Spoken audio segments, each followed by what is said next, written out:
Alright, let me get everybody's attention. Hello everybody, my name is Clusso Mathis. I'm the co-president of the Mathis and Raymond Foundation. Welcome to the Mathis and Raymond Lecture Series.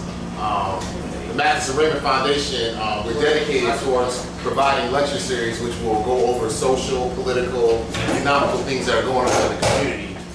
And we have these events generally 2 a month or whatnot. And we have a website, www.mathisraymond.com, where you can go to and get more information about what the Mathis and Raymond Foundation is all about, our upcoming events or whatnot. And also, we're going to have, part of the Mathis and Raymond Foundation, we're going to have the Mara card, where several businesses in the Tampa community will give a discount if you have the card. Like, it can be food, legal services, auto repair, all types of things. So we're gonna have that coming out sometime in the near future. So you can go to www.mathisraymond.com for more information. Also, we're very limited on money, so we ask that anybody, if they wish, they can donate, put money in our donation jar. And also, we'd like to thank Cafe Hay for allowing us to have this event here at their facility, and we ask that you can patronize their business also while you're here.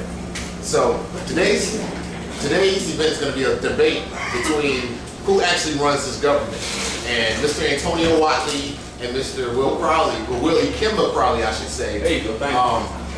We'll have a debate, and basically the reason that we're having this debate, Mr. Willie Kimba Crowley, had a lecture on 9/11, the truth behind 9/11. He had a lecture on that a few months ago, and we put it on Facebook, put it on YouTube. A lot of reaction specifically from Mr. Watley.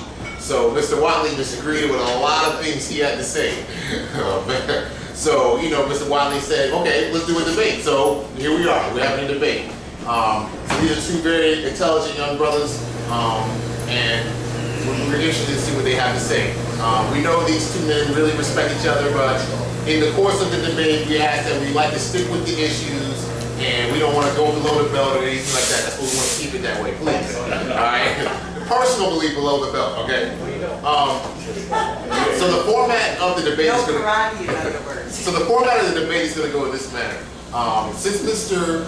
Watley challenged Mr. Ikemba Crowley for the debate, he will go first. He's going to give a 12-minute talk on who runs this government, okay? After that, Ikemba will come give his 12-minute talk on who runs the government, okay? And then after that, Mr. Watley will come by himself again and rebuttal what Mr.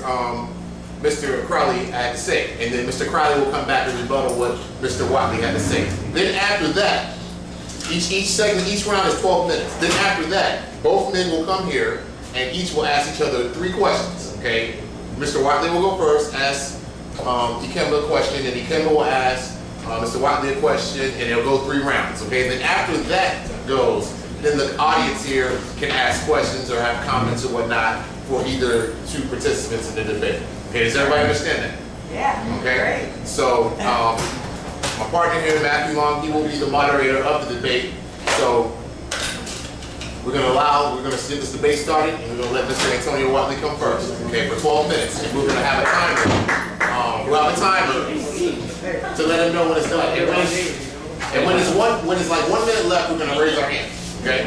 All right? Any kind of applaud? All right. You want me to stand? Yeah. Are you taller than him? I'm taller than William. That doesn't take much. Are we ready? Yeah, we're ready. Okay, good evening. I want to begin by just introducing myself. My name is Antonio Watley. Tony, please. I want you all to, again, Clausel has mentioned it, but I want to again re-mention that this is not a fight. This is a debate between 2 good friends. I have known Mr. Crowley for a number of years. We have been together on personal and professional basis. So we do have a cordial relationship. So I don't want you to think that we're just 2 strangers going at each other. That is not what's going on tonight. We are two individuals. They want to see a fight. We are two individuals with a difference of opinion. And what we are doing tonight is stating our opinions on the situation.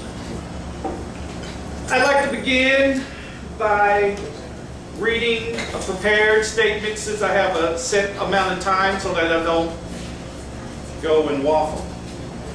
This debate with my good friend, Mr. Crawley, was sparked by a lecture given by Mr. Crawley in January of this year for the Mathis and Raymond lecture series entitled Another Look at 9/11. In that lecture, Mr.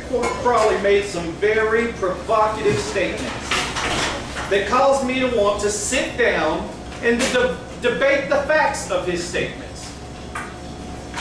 One of the very first statements that Mr. Crawley made was that politics don't control us, money does.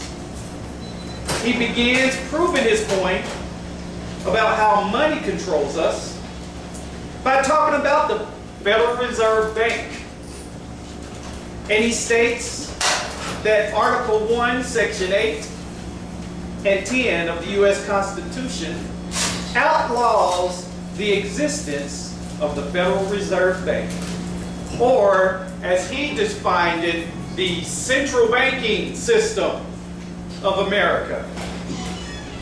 He goes on to say that in Section 8, the Constitution states that it only provides for the coining of money and regulation of the value thereof. Then he states that nowhere does it provide for the establishment of a Federal Reserve Bank. Nowhere does it provide for a Federal Reserve System. And nowhere is that given the United States of America the ability to establish a central bank. I stand here today to tell you that is an absolute lie. Why is that an absolute lie? Because words have meanings. And if you just take words at their face value, you can make a word mean anything you want. But if you take a word by its definition, then you have to stick to what the definition of the word means. His entire argument for the next hour and a half is based on the premise that central banks and the central bankers control the country, and that they're able to do this illegally due to the fact that the Constitution doesn't allow for a Federal Reserve System. Right? Right. Well, I'm here again to tell you, all of you who believe that are absolutely wrong. Why?